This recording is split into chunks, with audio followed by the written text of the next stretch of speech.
The title of this solo podcast is The Final Frontier of the Superhuman. So you've accomplished all that you've wanted to accomplish. You've made millions or billions of dollars, or you've achieved the pinnacle in your craft. You've become world famous. You've accumulated more wealth than you know what to do with. So, in every regard, you are deemed amongst the super successful, the superhumans of society. So, the question that I have now for you is now what? There's a lot of years left to live. We don't know how many years there are, but there uh, certainly could, chances are, are many years left. How are you going to fill that time? I think this is a question that um, perhaps not consciously, but at least subconsciously plagues many individuals who have achieved great things in their life and now are stricken by boredom and by listlessness and not really knowing what to do. Uh, many people, it is shocking to me, many of the superhumans in Silicon Valley and elsewhere,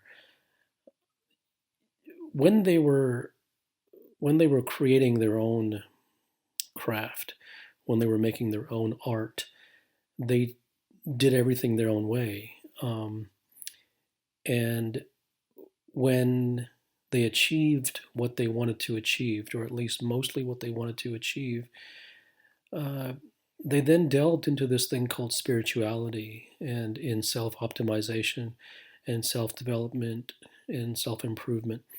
And when they delve into that arena, they went completely against their own principles.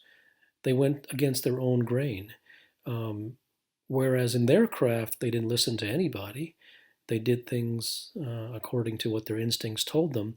When they delved into the world of self development and spirituality, they began to listen to the so-called experts, the traditionalists, and they did everything that they never did in the creation of their own great craft. That's that's actually the norm, and it's very puzzling to me why humans would do that, why superhumans would do that in particular. Um, they follow the traditions of the 20 minutes a day of meditation and the going to the silent retreats and the reading of books and all the human beings love to subscribe to fashions so that they can show off, so that they can demonstrate how intelligent they are by saying that I've read 20 books and how many have you read. It's the new fashion statement as to how many books that you've read and how many silent retreats that you've been to, and that you're this new age and progressive sort of individual who is going above the mainstream by delving into Indian spirituality because it makes you somewhat cultured, or you believe that it optimizes you, and and quite frankly, I think that's sort of silly. I think that's beneath the DNA of the superhuman. If the superhuman was going to be a true artist in his own domain, then why should he succumb to the status quo in any domain that he touches? So if he is truly serious about so-called spirituality and self-development, then the first thing that he'll do is begin to approach it in the way that is similar to the way that he approaches his own craft, by debunking all of the nonsense before he accepts one single word. But it doesn't seem to be that way. It seems that when great people from other domains come to this world, they seem to fall hook, line, and sinker for the traditions and the status quo, and they hire a meditation instructor with a ponytail and an Eastern accent, and they begin to, change their name to some Indian name and chant, and they think they're getting somewhere. And that's very much of going through the motions.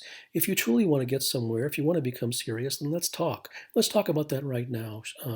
So, in all these years that you have left, what are you going to do? Are you going to meditate them all away? Hopefully, become a little bit more peaceful, a little bit more happy, a little less conflict in your relationships. So everything is very menial. Everything is 2% this and 5% this and all this nonsense that you're taught. Well, if you're ultimate in your own craft, then why do you succumb to nonsense in these other things? So if you are going to be serious about it, then get serious. So let's talk seriously about that.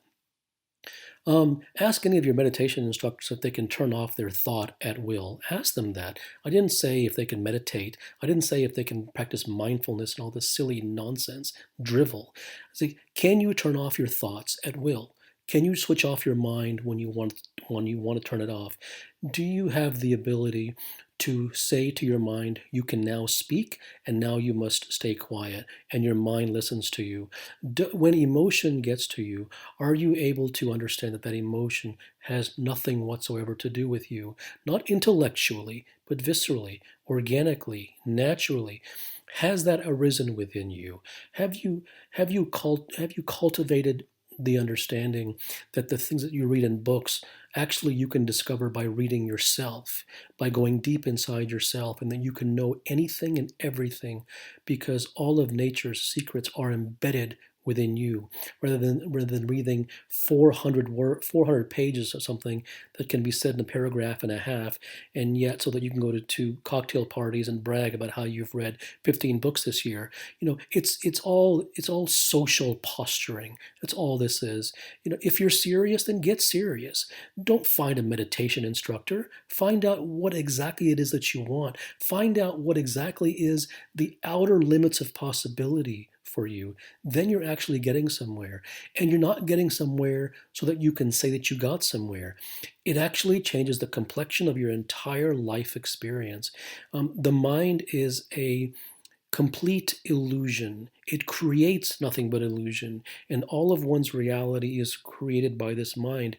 Now, when someone hears that, when the so called tradition follower hears that, the tradition following superhuman hears that, he will then delve further into intellect so that he can have, quote, intelligent conversations with his peers in order to demonstrate how much he knows. So he'll ask questions like, what is consciousness? And what is the best way to practice mindfulness? And is all of this a simulation? And how is it that you can pursue life extension? And all of these pseudo intellectual nonsense. It's just jargon. None of these people are really interested in really getting anywhere. The most fundamental of which is, can you turn off involuntary thought? That is an absolute superpower.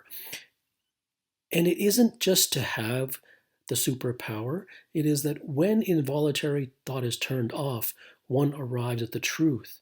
One's at all the things that one is seeking through these meditations and mindfulnesses and all of these ponytail type, chasing of the eastern tree, is all of these things come for free without effort.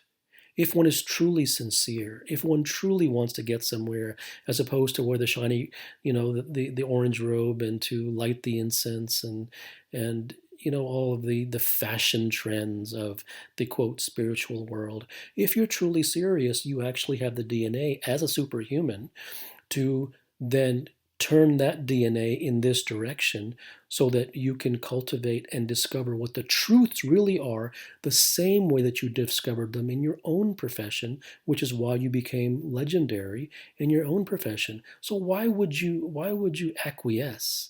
Why would you bow down to the status quo and the common thinking if you never did that in your own profession? That happens a lot in golf as well. You see executives who are absolutely world class, and they come to golf and they hire a golf instructor to tell them where to put their left arm, how to stand, how tall to make their posture. what the first move away with the swing is, and they spend 30 years and never get anywhere.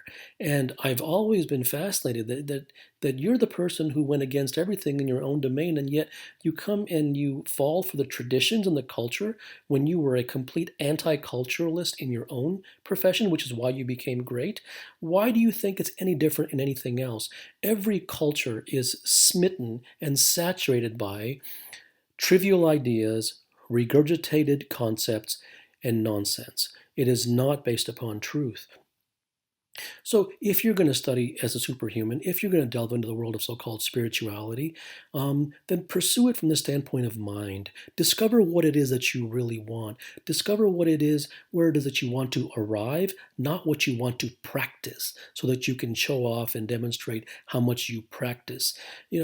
Get serious. The same way that you were serious in your own profession, become serious here, because the same things that you would not listen to in your own profession are the same things that are going on here. The mind is is the sort of final frontier that space could not hope to match. This mind creates for us the entire reality that we believe to be true. And because we believe it to be true, these beliefs have consequences, and our entire life, our actions are based upon the beliefs that the things that we hear and that we think and that we are told are true. And that is a massive departure from reality, which is exactly why we suffer from emotional turmoil and sadness and depression and sorrow and endlessly chasing the mythological idea of happiness, which it does not exist. There is no happiness. The only reason the idea of happiness even exists is because misery is everything. If there was no misery, there would be no happiness. So happiness is a concocted idea that is created as a reaction to misery. And the reason that misery exists because the truth is not known. Whenever the truth is not known, then what is known in place of the truth are concepts. And these concepts are heavily flawed. And because they're heavily flawed, acting upon them creates confusion. Confusion creates failure. Failure creates sadness. This creates a destruction of relationships. This creates a massive hole in seeing what is really there. It saps one's clarity. So, truth, peace, clarity, insight leads to dispassion. It leads to a person who is untouched by no matter what happens to him. That's a holy grail, that regardless of what may happen to you, you are unaffected. If you choose to be affected, you may be. If you choose not to be, you are not. That is coming truly into one's own. That is becoming a true superhuman, not just in one's craft, but in this final frontier. This is worth devoting a lifetime to. So the superhuman, if you're listening, be superhuman in all things, not just in the craft that you pursued, and understand that if you come to a new domain that you know very little about, that virtually everything that you hear will be wrong, the same way it was wrong in your own profession. Be serious, get somewhere. The mind is truly the final frontier. Good night.